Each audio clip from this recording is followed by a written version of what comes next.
Rising above the city of Da Nang in central Vietnam is Sơn Trà Mountain. Known for its hidden beaches, cultural landmarks, and breathtaking viewpoints, it's also a protected nature reserve, home to dense forests and an extraordinary abundance of wildlife. What not everyone realizes is that hidden within the treetops of Sơn Trà live one of Vietnam's most iconic primates, the Red-Shanked Douc Langur. Often called the queen of the primates, these langurs are as beautiful as they are elusive. However, with fewer than 2,000 to 2,500 mature individuals left in the wild, and continued threats from poaching, habitat loss, and the illegal wildlife trade, their future is uncertain. Today, Sơn Trà Mountain holds one of the largest remaining populations anywhere in the world, making it a global priority for their conservation. When I first came to Sơn Trà a couple of years ago, I immediately fell in love with the doucs. But looking back, if I'm being completely honest, I don't think I took that much time to learn a lot about them. I loved watching them, I loved observing their behaviors, but I really didn't appreciate that there is a much bigger story behind the population here on Sơn Trà. A story that I think all of us tourists should be more aware of. So I came back to the mountain to meet with 2 local guides who see these beautiful primates almost every day and who understand their role in Vietnam's culture and conservation story. I hoped they'd be able to give me some insights into the deeper meaning of the Red-Shanked Douc Langur here in Vietnam. My name is Tan. I'm Tien. I'm a local guide based in Da Nang. Currently, I'm working for a wildlife tour company, Next Continent. I hold a Bachelor of Tourism Management and have been doing this for over 7 years, long enough to know how important the wildlife is in the ecotourism and also in the conservation as well. I originally worked in nature conservation like 5 or 6 years ago. I moved to Da Nang maybe 3 years ago. First move here, there's not actually lots of place that they have the chance for me to, develop, spread my passions about nature in general and about animal wildlife. So when I found out that, okay, Next Continent have opportunities, and I immediately applied for the wildlife guide position. Yeah, so this is my story.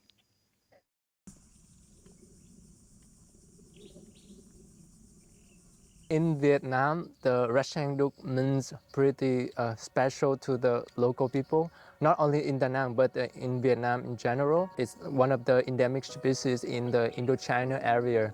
So you cannot see the Red-Shanked Douc anywhere else in the world unless you come to Vietnam or sometimes Laos, Cambodia.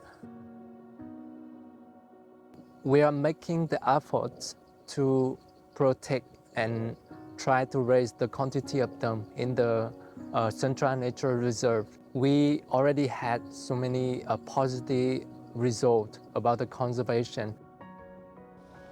I'm feeling a little bit proud and happy because all the effort in conservation, In the south, we have the yellow cheek as the gibbon, and they are very afraid of humans. You literally couldn't come close to them because they have years being traded for meat, and here I can see the difference.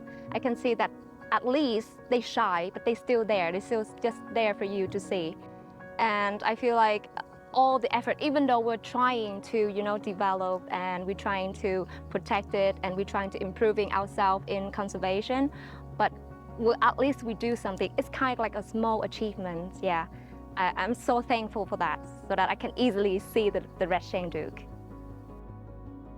It means to the people when you see the Douc Langur, which is in our language, we call 5 colors doucs, or 5 colors monkey, and it really means you are very lucky to see them, or they can bring you good luck in our culture.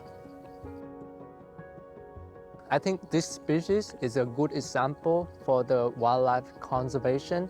From there, we can scale it into the wildlife conservation in general for the other animals and species.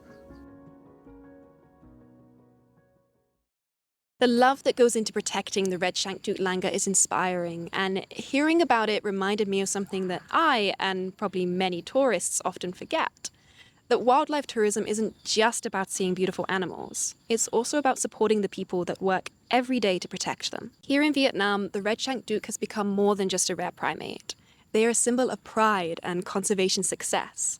And the more their population recovers, the more it motivates conservation of other species all across the country. That work matters even more when you remember that Vietnam is part of the Indo-Burma biodiversity hotspot, one of the world's richest yet most threatened regions, and home to species found nowhere else on Earth. We as tourists have more impact on the success of this conservation than we realize, and how we conduct ourselves when we visit Sơn Trà can either support conservation or undermine it.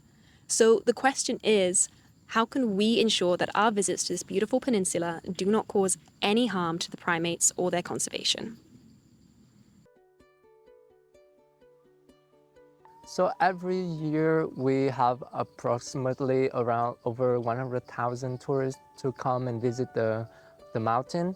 But I think maybe less than 5% of them notice or have concern about the Red-Shanked Douc Langur or the wildlife in general. So still very conservative number of the tourists. But I think by years, it's getting more and more tourists come here on purpose to get to know about the Red-Shanked Douc Langur and also the other species as well. That's a really good sign for the ecotourism industry in the country, that we can show people more about our country, our nature, and also raise the awareness of the people or the tourists in general about the wildlife conservation.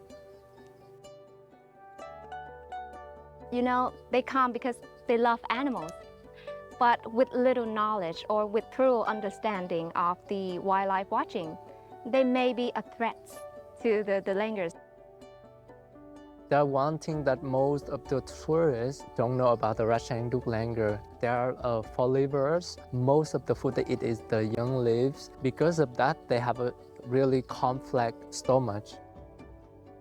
They have 4 chambers in their stomach, so it helps to digest lots of even you got the toxic food, it also helps to digest these. So this is the reason why they got the big belly. The structure of stomach is really sensitive to the sugary fruits. For example, most of the other primates prefer eating bananas or the other kinds of sweet fruits. But with the Red-Shanked Douc Langurs, they are very sensitive. Normally, the tourists will feed the monkey the bananas, but in this case, Red-Shanked Douc Langur, it can cause serious consequence to them, or maybe can lead to the fatality. If I could tell the tourists one thing about visiting wildlife in the nature reserve, keep the distance between you and the animals. First, because for your safety in general, and secondly, because every kind of animal, especially the Red-Shanked Douc Langur, is very sensitive to every step of the human being. If we don't keep the distance when we approach to the langurs start to feel like it's safe to be near the human.